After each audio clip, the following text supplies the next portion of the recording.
ये जिम्मेदारी तो पूरे कार्यकाल के लिए पहले मिली थी 2020 में, लेकिन बीच में जो परिस्थितियां पैदा की गई और जनता का जो जनादेश था उसको बीच में ही रोकने की कोशिश की गई।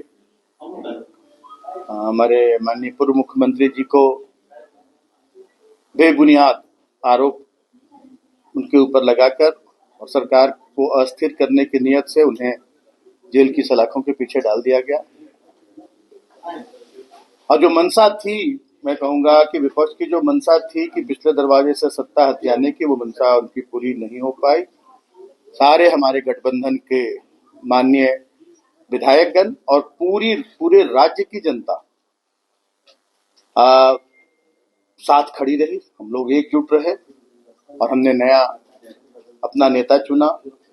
झारखंड आंदोलनकारी, झारखंड टाइगर के नाम से जाने वाले परमादरणीय चंपई सोरेन जी को हम लोगों ने अपना नेता चुना और दावेदारी पेश की कि हम नई सरकार बनाएंगे इनके नेतृत्व में, और नई सरकार का गठन हुआ। हमें फिर से वही जिम्मेदारी मिली जो जिम्मेदारी हम निभा रहे थे। उसके अलावा भी और भी जिम्मेदारियां मिली हैं, आप लोगों को पता है। तो जो भी हमारे माननीय पूर्व मुख्यमंत्री हेमंत सोरेन जी ने जो कदम आगे बढ़ाया था उसको हम और तेजी से आगे बढ़ाने का काम करेंगे। और जो हमारे माननीय मुख्यमंत्री ने जो भी जिम्मेदारी हमें सौंपी है, पूरी टीम को, अपने पूरे मंत्रिमंडल को, हम सभी मिलजुल कर अपने कैप्टन के नेतृत्व में जो इस राज्य को बनाने का जो मूल उद्देश्य था, उस उद्देश्य को पूरा करने का काम करेंगे। अंतिम पंक्ति के लोगों को उनका हक अधिकार पहुंचाएंगे। और हमारा विभाग जो पेयजल स्वच्छता विभाग है वो काफी अहम विभाग है। पेयजल की यहाँ पर बहुत शुरू से रही है किल्लत, लेकिन अब वो दिन दूर नहीं कि जब सभी घरों में शुद्ध पेयजल जो मानक होता है शुद्धता का, वो सारी शुद्धताओं को पूरा सारे मानक को पूरा करते हुए सभी घरों में नल के माध्यम से जल पहुंचाने में हम कामयाब होंगे। और इस पर काफी तेजी से जो ब्रेक लगा बीच में, उसको फिर से हम अब तेजी से आगे बढ़ाने का काम करेंगे।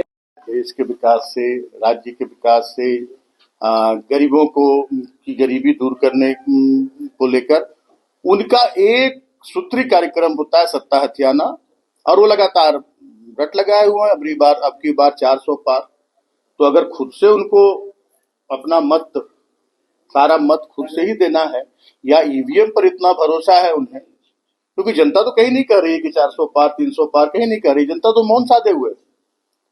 तो ये किस बिना पर कह रहे हैं कि 400 पार, तो ये उन्हें बताना चाहिए। और क्या उन्होंने ऐसा चमत्कार किया है? किसानों के लिए, मजदूरों के लिए, गिरजात किसान सड़कों पर हैं। मजदूर पलायन कर रहे हैं, मजदूर को रोजगार नहीं मिल रहा है। मनरेगा की क्या स्थिति है, बेरोजगारी की क्या स्थिति है, शिक्षा की क्या स्थिति है। तो ये किस बिना पर 400 सीट की मांग करते हैं, ये 400 सीट का दावा करते हैं। ये तो बड़ा हास्यास्पद है। ये मांग तो आपको तो जो केंद्र में बैठी सरकार है और यहाँ के जो भाजपा के माननीय 12 सांसदगण हैं, उनसे इसका जवाब आप लें तो अच्छा होगा। क्योंकि हम लोगों ने तो विधानसभा में पारित करवा के सरना धर्म कोड को लागू करने का हम लोगों ने विधानसभा में पारित करवा कर और महामहिम राज्यपाल महोदय को भी भेज दिया। और अभी तक जितना समय हो गया, मुझे लगता है कि 2 साल से ज्यादा समय हो गया। और सही में चिंता का विषय है कि आदिवासी अपने को किस श्रेणी में रखेंगे। उनके लिए कोई कॉलम नहीं रखा गया।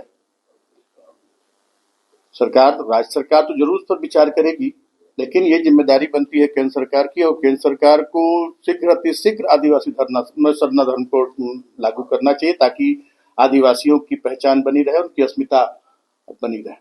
1932 भी तो जायज मांग है, तो मुसीबत की क्या बात है। 1932 यहाँ के मूलवासियों आदिवासियों का अधिकार है, और 1932 कोई बहुत बड़ी आफत नहीं है। 1932 आधारित खतियान आधारित स्थानीय नीति लागू करने के पीछे उद्देश्य क्या है, ये किसी को से छिपा हुआ नहीं है। तृतीय और चतुर्थ श्रेणी में जो यहाँ के मूलवासी हैं, यहाँ के आदिवासी हैं, उनको उनकी यहाँ नियुक्ति हो, इसके पीछे सिर्फ और सिर्फ यही उद्देश्य है। बाकी झारखंड में रहने वाले, झारखंड की जो खाते हैं, झारखंड की गाते हैं, वो सारे झारखंडी हैं और सभी को मान सम्मान यहाँ मिलता है, सभी को समान अधिकार मिला हुआ है। तो ये भी, इस पर भी क्यों अड़चन लगाया जा रहा है महामहिम महोदय के यहाँ से, और क्यों केंद्र सरकार इस पर पहल नहीं कर रही है? तो ये सोचनीय विषय है कि केंद्र सरकार की कथनी और करनी में बहुत अंतर है।